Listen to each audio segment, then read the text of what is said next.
Fala pessoal, beleza? Eu citei aí, né, num vídeo as primeiras impressões que eu tive a respeito da 160 e vou citar nesse que características que eu não gostei, deixando claro, tá? Isso é coisa pessoal, isso é a minha opinião. Outro detalhe, praticamente tudo que eu vou citar aqui são características da moto, tá? Características que eu considero negativas e não defeitos, tá? São coisas que existem na moto que eu não gosto, mas não necessariamente isso é um defeito. Até porque defeito é quando algo não funciona corretamente, é quando algo está quebrado. Então vamos lá, né? Como eu citei aí a questão do praticamente tudo é característica, então eu vou citar uma coisa que pode estar relacionada, e a única que pode estar relacionada com defeito, que é o primeiro ponto que eu não gosto nessa moto, é a vibração, tá? Pra mim essa moto vibra muito, ela tem uma vibração excessiva e, como eu falei, me incomoda.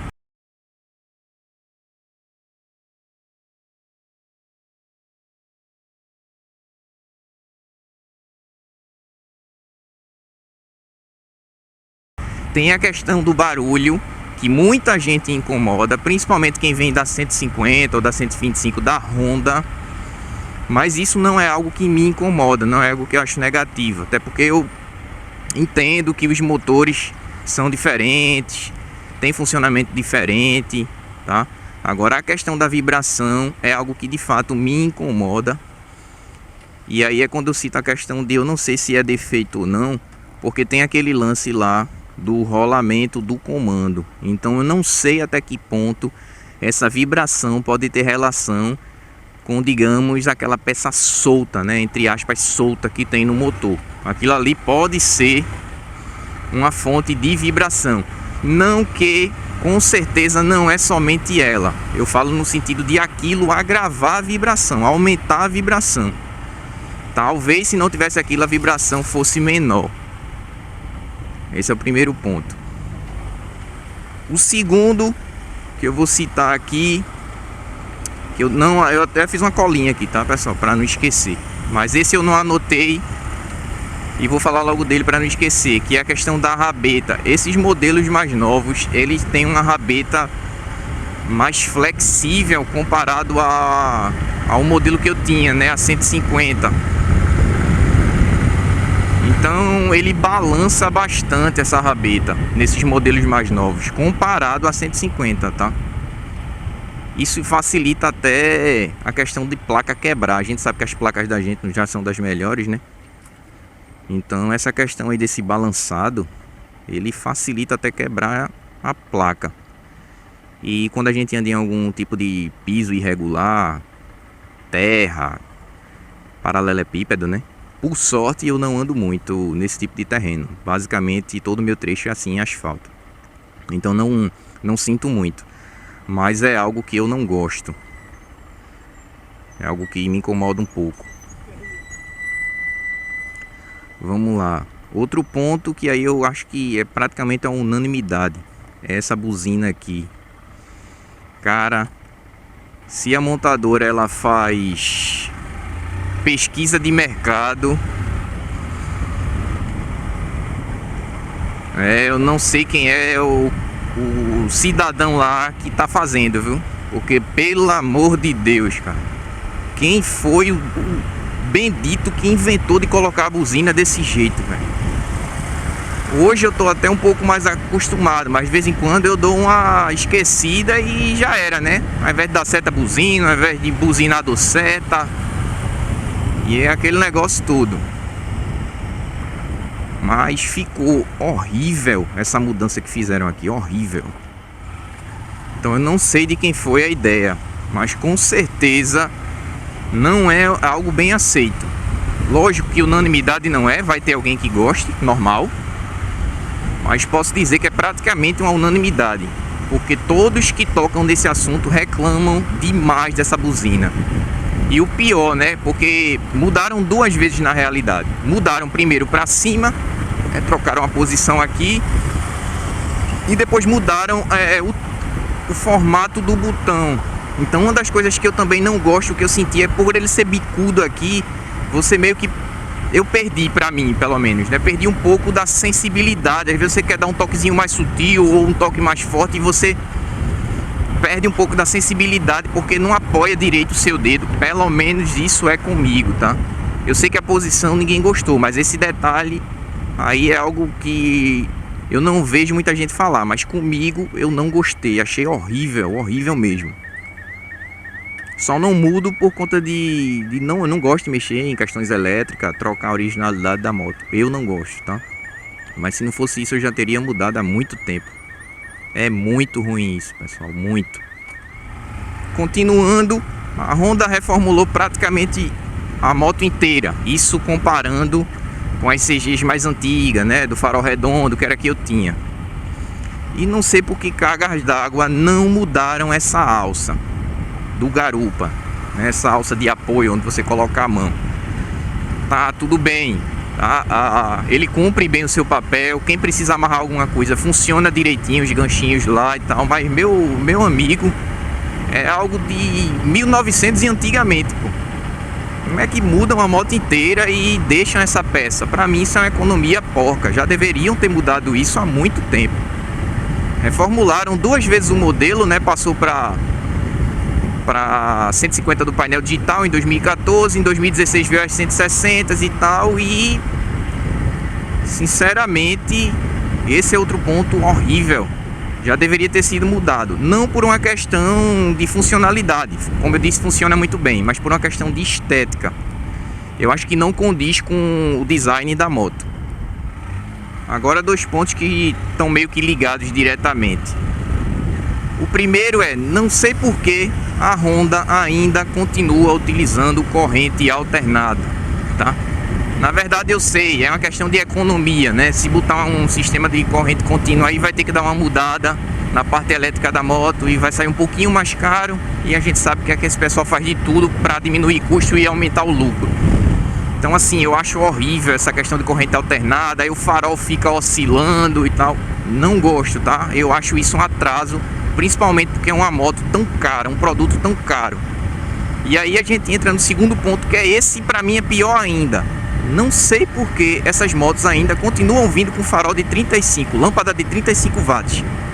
Cara, é muito fraco.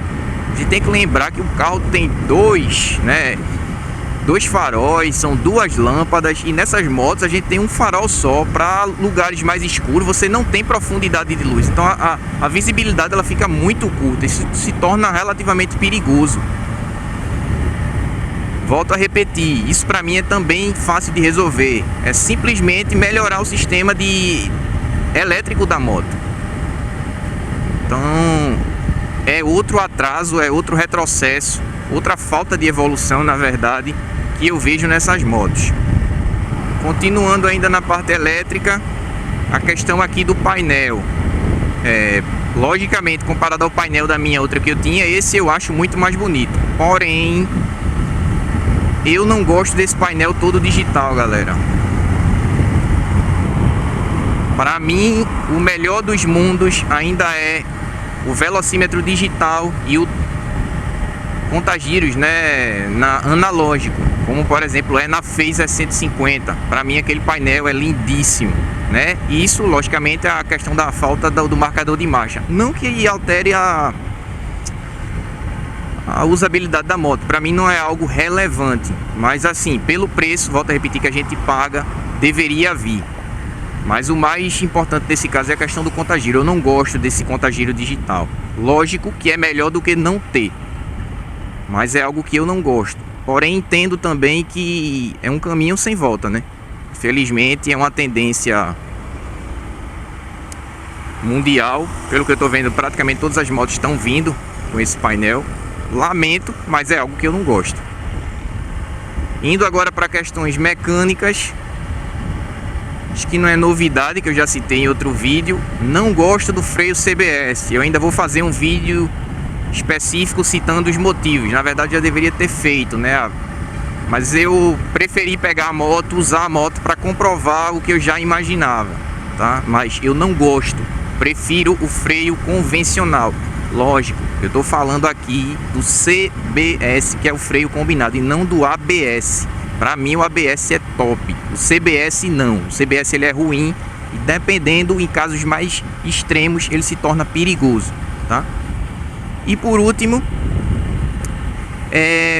porque a Honda mudou grande coisa nesse motor, né? Mas porque a Honda ainda insiste em não colocar um filtro de óleo nessa moto. Tem a questão do custo de manutenção e tal, mas para mim essa explicação não cola. Por quê? Existe o filtro interno do motor de óleo, então você tem que fazer essa manutenção, que ela é muito mais chata de se fazer, ela é mais complicada de se fazer, né? Porque você tem que tirar a tampa lateral e pode depois ficar com vazamento e é um saco, tá? Inclusive é por esse motivo, acredito que a boa parte, a maioria dos proprietários desses motores Honda de baixa cilindrada não faz a limpeza do filtro de tela. Isso é um fato também, que a longo prazo vai prejudicar o seu motor. Então é algo que sinceramente eu não entendo. Mudaram o motor inteiro, como estava com o motor antigo, já estava em produção há muitos anos, eu fico calado, né? Aí eu entendo a visão de custos dele e tudo mais, mas pô, já alterou o motor praticamente todo. Por que não altera esse ponto? Mantenha a troca do filtro de óleo para 12 mil, que seriam no caso 2 trocas de óleo, que o manual não recomenda a cada 6 mil. Então a cada 2 trocas, como é quase em todas as motos, você troca o filtro, você recomenda a troca do filtro de óleo. Então assim, é algo que eu não entendo, que poderia melhorar aí a manutenção da moto, a durabilidade do motor, né, a confiança do produto, mas por algum motivo o pessoal prefere fazer o mais difícil, porque é muito mais difícil, comparando, você ter que tirar uma tampa inteira, fazer todo aquele processo, limpar, em alguns casos ter que trocar junta e tal, e aí vai, do que simplesmente trocar o filtro de óleo. Então eu não vejo sentido nisso, mas infelizmente é o que temos e parece, pelo que eu tô vendo, que isso não vai mudar nem tão cedo, lamentavelmente. Então é isso, pessoal. Esses são os pontos que eu particularmente não gosto nessa moto, pelo menos os pontos principais. Outra questão que é notório é a questão da durabilidade do motor, mas isso envolve tanta coisa que eu não posso determinar como essas outras, que é algo mais, digamos assim, mais fácil, né, da gente citar. E vocês que tem a 160, que tem a 150 ou até outro tipo de moto aí, o que é que vocês não gostam nas motos de vocês? É isso aí, valeu!